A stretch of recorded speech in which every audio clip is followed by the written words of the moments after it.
আসসালামু আলাইকুম, আমি মোহাম্মদ দেলোয়ার হোসেন। আজকে থেকে আপনাদের একাদশ ও দ্বাদশ শ্রেণীর আইসিটি যে সমস্যাগুলো রয়েছে সেটা আমরা এখানে সমাধান করতে পারবো। আপনারা সাধারণত জানেন যে একাদশ এবং দ্বাদশ শ্রেণীতে তথ্য ও যোগাযোগ প্রযুক্তি যে বিষয়টি রয়েছে সেখানে আপনাদের 100 মার্কের পরীক্ষা হয়ে থাকে, যেখানে 50 নম্বর হচ্ছে আপনার সিকিউ বা লিখিত পরীক্ষা এবং 25 নম্বর হচ্ছে এমসিকিউ বা ব্যবহারিক এমসিকিউ এবং আপনার 25 নম্বর ব্যবহারিক পরীক্ষায় থেকে থাকে। তো আমাদের 50 নাম্বারের যে সমাধানগুলো আছে অর্থাৎ কিভাবে প্রশ্নগুলো আসবে সেগুলো আমরা সমাধান করে পাবো, আমরা এখানে সমাধান করব। আমরা সাধারণত আমাদের বইয়ের মধ্যে 6টি অধ্যায় রয়েছে, যেখানে প্রথম এবং দ্বিতীয় অধ্যায় আপনাদের মুখস্থ বিদ্যার মতো আছে, যেটা আপনারা নিজে নিজে মুখস্থ করতে পারবেন। এবং যে ম্যাথগুলো শুরু হয়েছে সেটা হচ্ছে 3.1 থেকে। আজকের আমাদের টপিক হচ্ছে 3.1 থেকে শুরু করা। 3.1 থেকে অধ্যায়ের নাম হচ্ছে আমাদের সংখ্যা পদ্ধতি। অর্থাৎ আমি যদি বলতে চাই আমাদের অধ্যায় হচ্ছে 3.1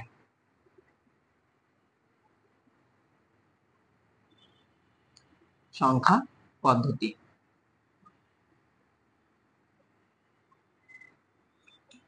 যখন আমরা 3.1 যাব, অধ্যায়ের নামেই হচ্ছে সংখ্যা পদ্ধতি বা নাম্বার সিস্টেম। প্রশ্ন করা হয় সংখ্যা পদ্ধতি কি বা কাকে বলে।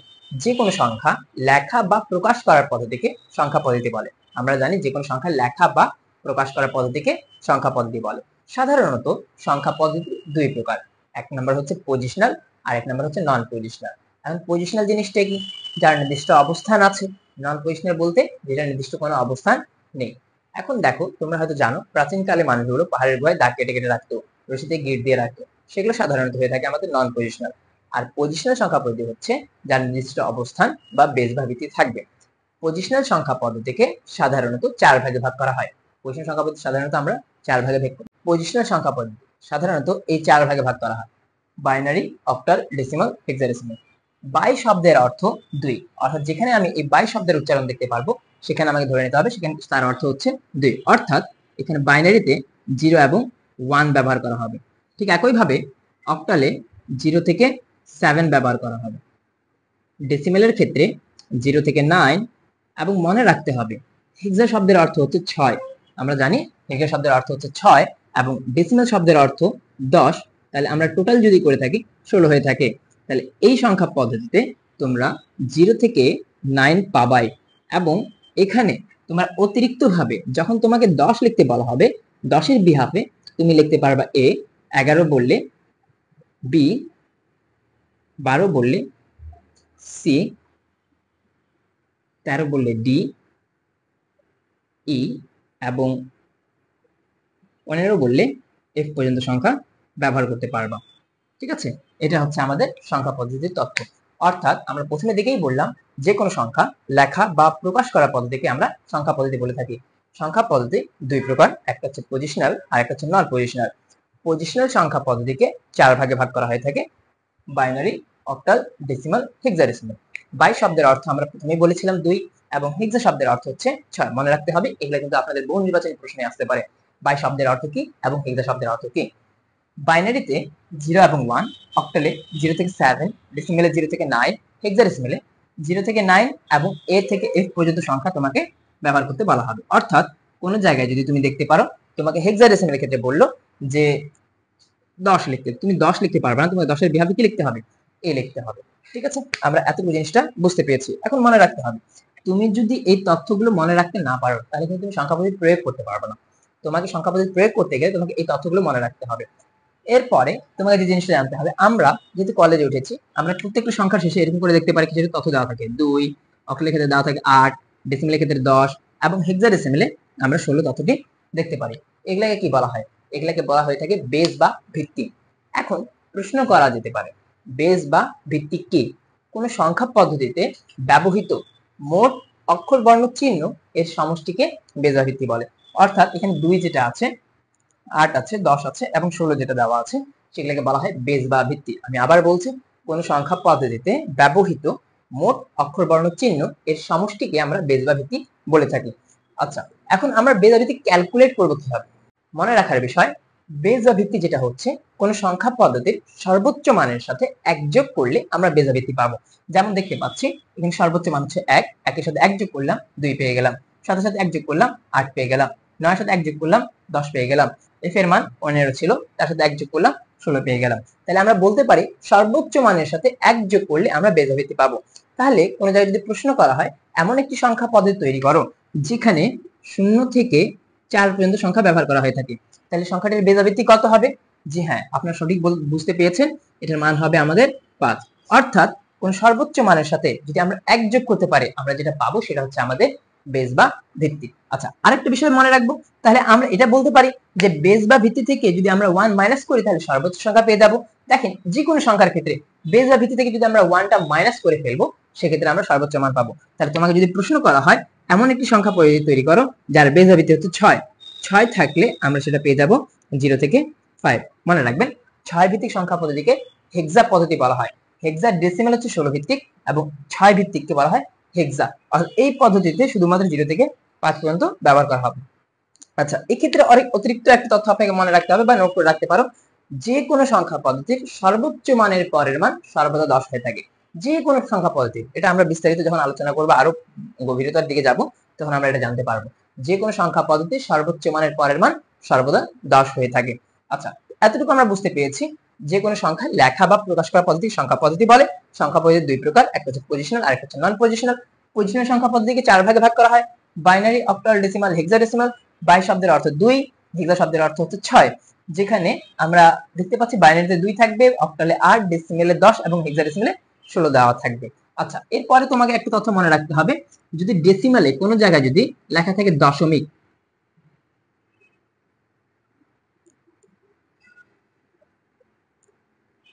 বর্তমান, তুলনা,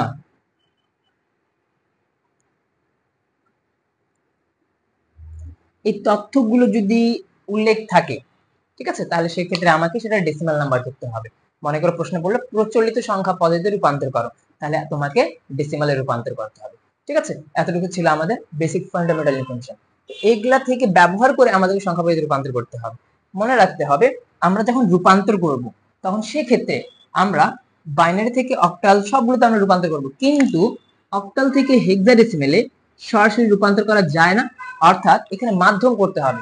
অক্টাল থেকে যখন তুমি হেক্সাডেসিমেলে আসবা তুমি সরাসরি রূপান্তর করতে পারবে না, তোমাকে করতে হবে অক্টাল থেকে বাইনারি এসে তারপর মাধ্যম করতে হবে।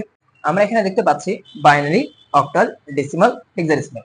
আমরা সাধারণত জানি বাইনারি বেস ভিত্তি হচ্ছে 2, অক্টালে হচ্ছে 8, ডেসিমালে হচ্ছে 10, হেক্সাডেসিমালে হচ্ছে 16। লক্ষ্য করার বিষয়, আমরা যখন রূপান্তর করব বাইনারি থেকে আমরা সরাসরি অক্টালে আসতে পারবো, ঠিক একইভাবে অক্টাল থেকে আমরা সরাসরি বাইনারিতে যেতে পারবো। বাইনারি থেকে হেক্সাডেসিমাল, হেক্সাডেসিমাল থেকে বাইনারি, ডেসিমাল থেকে হেক্সাডেসিমাল, ডেসিমাল থেকে সবগুলোতে যেতে পারবো। এখান থেকে আমরা এখানেও আসতে পারবো, আর কি বাইনারি থেকে ডেসিমাল আসতে পারবো। ডেসিমাল থেকে আমরা অক্টাল এবং ডেসিমাল, অক্টাল থেকে ডেসিমালে যেতে পারবো, কিন্তু আমরা অক্টাল থেকে হেক্সাডেসিমাল সরাসরি যেতে পারবো না, আসতে পারবো না। তাহলে এটার উপায় কি আছে? এটার উপায় হচ্ছে অক্টাল থেকে তুমি বাইনারি করে সহজে তুমি হেক্সাডেসিমালে আসতে পারবা, বা অক্টাল থেকে তুমি ডেসিমাল করে সহজে তুমি হেক্সাডেসিমালে আসতে পারবা, অক্টাল থেকে বাইনারি করে ডেসিমাল করে তারপর হেক্সাডেসিমালে আসতে পারো। তোমাকে যেভাবে সুবিধা মনে হয়। আমি মনে করি অক্টাল থেকে বাইনারি করে হেক্সাডেসিমালে আসলে খুব সহজে তুমি রূপান্তর করতে পারবা। আমরা যে সংখ্যা নিয়ে আলোচনা করলাম এই সংখ্যাগুলো থেকে তোমাকে প্রশ্ন করা যেতে পারে উদ্দীপকের সংখ্যাটি হতে পারে।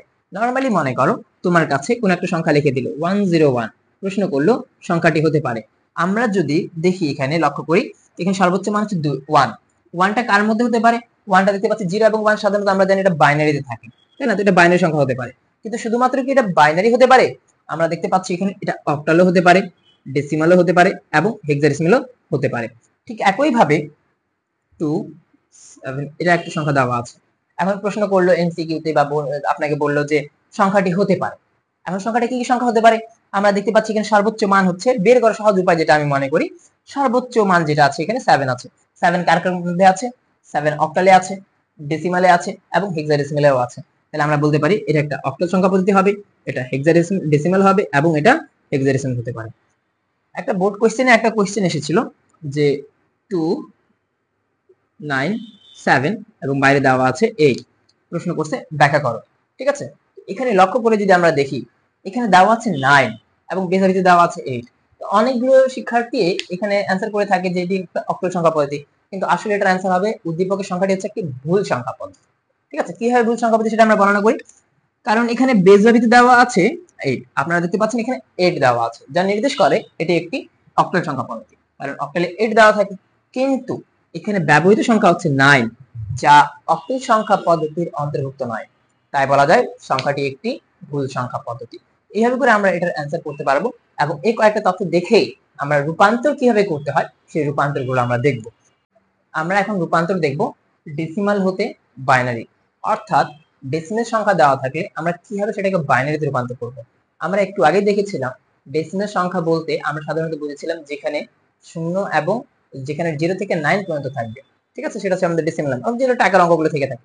বাইনারি বলতে যেখানে 0 এবং 1 ব্যবহার করা হয়। মনে করো তোমার কাছে একটা সংখ্যা দেওয়া আছে 37, এটা একটা ডেসিমেল নাম্বার আছে, এটাকে প্রশ্ন করেছে বাইনারিতে রূপান্তর করতে। এখন প্রশ্নের উদ্দীপকে কি হবে? মনে করো উদ্দীপকে প্রশ্ন করলো যে রহিম সাহেব বাজারে গেল, এত টাকা পণ্য ক্রয় করলো, ঠিক আছে, প্রশ্ন করছে রহিম সাহেবের পণ্য ক্রয়ের মূল্যকে বাইনারিতে রূপান্তর করো।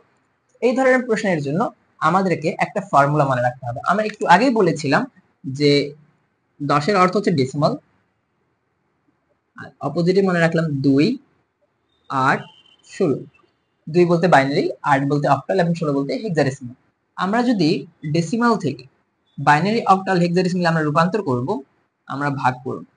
ঠিক একইভাবে বাইনারি, অক্টাল, হেক্সাডেসিমাল থেকে যদি আমরা ডেসিমালে রূপান্তর করি আমরা গুণ করব।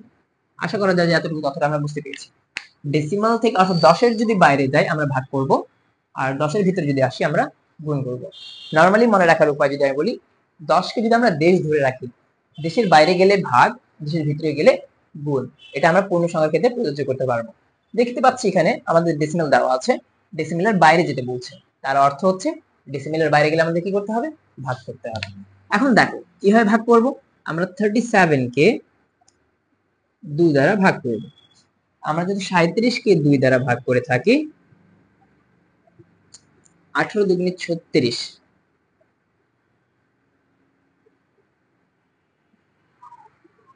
বাঁচতেছে 1। এখানে যেটা ভাগফল আসছে সেটা আমরা এখানে লিখে দিব, এবং ভাগশেষ যেটা আসছে সেটা আমরা 1 করে লিখব, ঠিক আছে। অথবা তুমি যদি ক্যালকুলেটরে করে থাকো, ক্যালকুলেটরে আসবে 18.5 আসবে। পূর্ণ সংখ্যাটাকে আমরা লিখে ফেলবো, আর এই পূর্ণ সংখ্যা থেকে আমরা এটাকে গুণ করে এখানে মাইনাস করব, তো আমরা 1 পেয়ে যাব। তাহলে আবার যদি আমরা দেখতে পাচ্ছি 18কে যদি আমি 2 দ্বারা ভাগ করি, এখন দেখো আবার একই কাহিনী, যদি আমরা 18কে যদি 2 দ্বারা ভাগ করি আমরা পাচ্ছি 9 দুগুণে 18, তাই না? ভাগশেষে আমাদের শূন্য বেঁচে গেল। এই যে পূর্ণ সংখ্যা যেটা আসলো সেটাকে আমরা এখানে স্থাপন করে দেব এবং এর পাশে আমরা 0 লিখে দেব, যেহেতু আমাদের ভাগশেষ 0 ছিল। আবার যদি আমরা 9কে ভাগ করি 2 দ্বারা, 4 দুগুণে 8, হাতে থাকে কিন্তু 1। আচ্ছা, আবার যদি আমি ভাগ করি 2 দুগুণে 4, হাতে কিছু না থাকা 0 হয়ে গেল। আবার ভাগ করলে আমরা দেখতে পাচ্ছি এখানে 2 1 2, আবার হাতে কিছু না থাকে 0। আবার যদি আমি ভাগ করি 0 মাইনাস 1, কেন 0 মাইনাস 1 হয়ে গেল? এখন দেখো এখানে এই যে 1 যেটা আছে, 1 কিন্তু আর ভাগ যাচ্ছে না, অর্থাৎ 1টা ছোট হয়ে গেছে। সংখ্যাটি ছোট হয়ে যাওয়ায় এখানে 0 বসবে আর এই সংখ্যাটা এখানে চলে যাবে। মনে করো যদি কোন সংখ্যাকে তুমি যদি এমন কোন একটা সংখ্যা পেয়ে গেলে যেখানে ভাগ করছো, এদিকে সংখ্যাটা যদি বড় হয়ে যায়, তোমাকে এখানে 0 লিখে এই সংখ্যাটাকে এখানে স্থাপন করতে হবে, অর্থাৎ এই সংখ্যাটাই এদিকে চলে আসবে।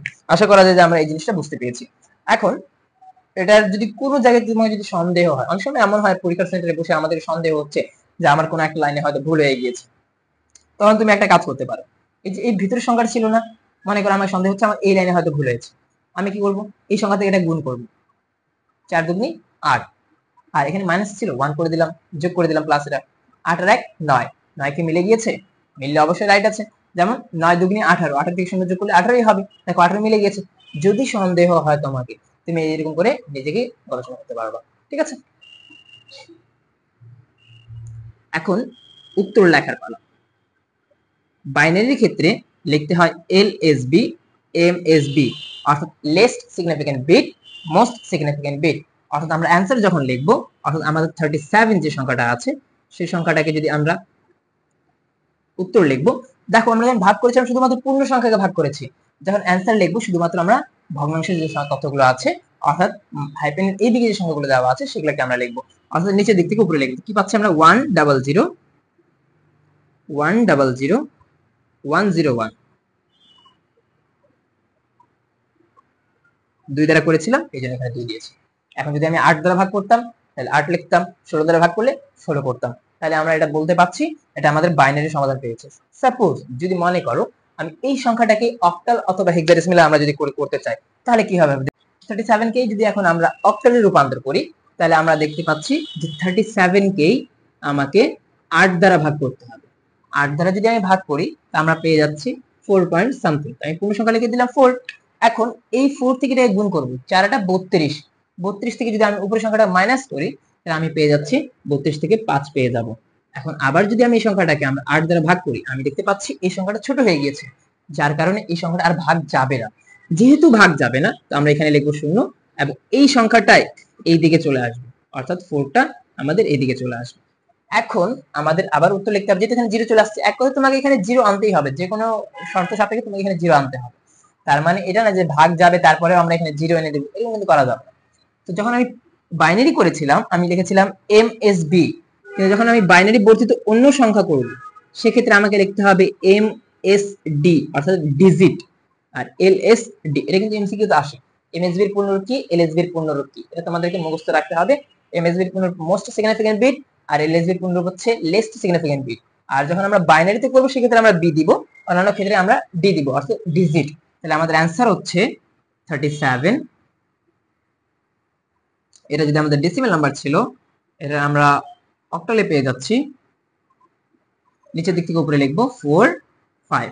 আচ্ছা, অনেকগুলো শিক্ষার্থী এখানে কি করতে ডট দিয়ে থাকে বা কমা দিয়ে থাকে, এই তথ্যগুলো কিন্তু এখানে ব্যবহার করা যাবে না, যার কারণে এখানে আমাদেরকে লিখে দিব 8। আশা করা যায় এতটুকু বুঝতে পেরেছেন। এবং ঠিক একই সংখ্যাকে তোমরা হেক্সাডেসিমেলে করে দেখাবা, ঠিক আছে? হেক্সাডেসিমেলে তুমি করে রাখবে, হেক্সাডেসিমেলে কত অ্যানসার হচ্ছে এটা তোমাদের কাজ থাকবে, তোমরা এটা ট্রাই করবে, আশা করা যায় তোমরা সবাই পারবা। আর আমি অলরেডি তোমাদেরকে বলে দিচ্ছি হেক্সাডেসিমেলের অ্যানসার হবে 25, ঠিক আছে? হেক্সাডেসিমেলের অ্যানসার করলে আমরা 25 অ্যানসার পাবো, ঠিক আছে? তোমরা এটা ট্রাই করবা এবং কে কে করতে পেয়েছে তা কমেন্টের মাধ্যমে আমাদেরকে জানাতে পারবা, এটা তোমাদের কাজ থাকবে। এই নিয়মে তাহলে এখানে আমার 8 এর জায়গায় শুরু করতে হবে। আশা করা যায় তোমরা ভালো থাকবা, সুস্থ থাকবা, ইনশাআল্লাহ আবার সামনের ভিডিওতে দেখা যাবে। আসসালামু আলাইকুম।